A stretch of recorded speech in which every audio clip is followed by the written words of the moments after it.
Grimm's Fairy Tales. Cat and Mouse in Partnership by Jacob and Wilhelm Grimm. A cat had made the acquaintance of a mouse and had said so much to her about the great love and friendship that he felt for her that at last the mouse agreed that they should live and keep house together. "But we must make preparations for winter, or else we shall suffer from hunger," said the cat. "And you, little mouse, cannot venture out everywhere, or in the end you will be caught in a trap." This good advice was followed, and they bought a pot of fat, but they did not know where to store it. Finally, after much consideration, the cat said, "I know of no place where it will be better stored up than in the church. No one dares take anything away from there. We will put it beneath the altar and not touch it until we are needed." So the pot was stored safely away, but it was not long before the cat took a great longing for it, and said to the mouse, "I wanted to tell you, little mouse, that my cousin has brought a little son into the world, and she has asked me to be his godfather. He is white with brown spots, and I am to hold him over the baptismal font. Let me go out today, and you look after the house by yourself." "Yes, yes," answered the mouse. "By all means go, and if you get anything good to eat, think of me. I would like to drink a drop of sweet red christening wine myself." All this, however, was untrue. The cat had no cousin, and had not been asked to be godfather. He went straight to the church, crept up to the pot of fat, began to lick at it, and licked off the top of the fat. Then he went for a stroll on the roofs of the town, looked out for opportunities, and then stretched out in the sun, licking his whiskers whenever he thought of the pot of fat.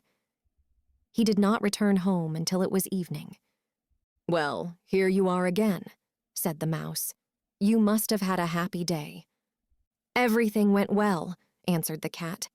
"What name did they give the child?" asked the mouse. "Top Off," said the cat quite coolly. "Top Off?" cried the mouse. "That is a very odd and uncommon name. Is it a usual one in your family?" "What does that matter?" said the cat. "It is no worse than Crumb Thief, as your godchildren are called." Before long, the cat was seized by another fit of longing. He said to the mouse, "You must do me a favor, and once more manage the house alone for a day. I have been asked again to be godfather, and since the child has a white ring around its neck, I cannot refuse." The good mouse consented. However, the cat crept behind the town wall to the church and devoured half the pot of fat. "Nothing tastes as good as that which one eats by oneself," he said, and was quite satisfied with his day's work. When he arrived home, the mouse asked, "What name was this child christened with?" "Half Gone," answered the cat. "Half Gone? What are you saying? I have never heard that name in all my life. I'll wager it is not in the almanac." The cat's mouth soon again began to water for the delicious goods. "All good things come in threes," he said to the mouse. "I have been asked to be godfather again.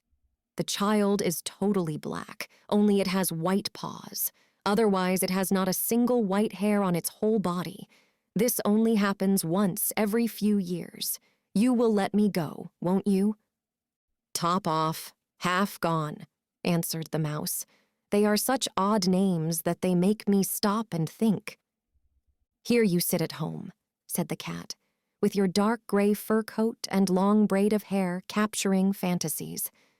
That is because you do not go out in the daytime." During the cat's absence, the mouse cleaned the house and put it in order, but the greedy cat devoured all the rest of the fat. "One has peace only after everything is eaten up," he said to himself. Well filled and fat, he did not return home until night-time. The mouse immediately asked what name had been given to the third child. "You will not like it either," said the cat. "His name is All Gone." "All Gone!" cried the mouse. "That is the most worrisome name of all. I have never seen it in print. All Gone! What can that mean?" Then she shook her head, curled herself up, and lay down to sleep. From this time forth, no one invited the cat to be godfather, but when winter had come and there was no longer anything to be found outside, the mouse thought of their stored food and said, "Come, cat, we will go to our pot of fat, which we have stored up for ourselves. It will taste good now." "Yes," answered the cat. "You will enjoy it as much as you would enjoy sticking that dainty tongue of yours out of the window." They set out on their way, but when they arrived, the pot of fat, to be sure, was still in its place, but it was empty. "Alas," said the mouse, "now I see what has happened. Now it comes to light. You are a true friend. You ate everything when you were serving as a godfather. First top off, then half done, then—" "Be quiet!" cried the cat. "One more word, and I will eat you too."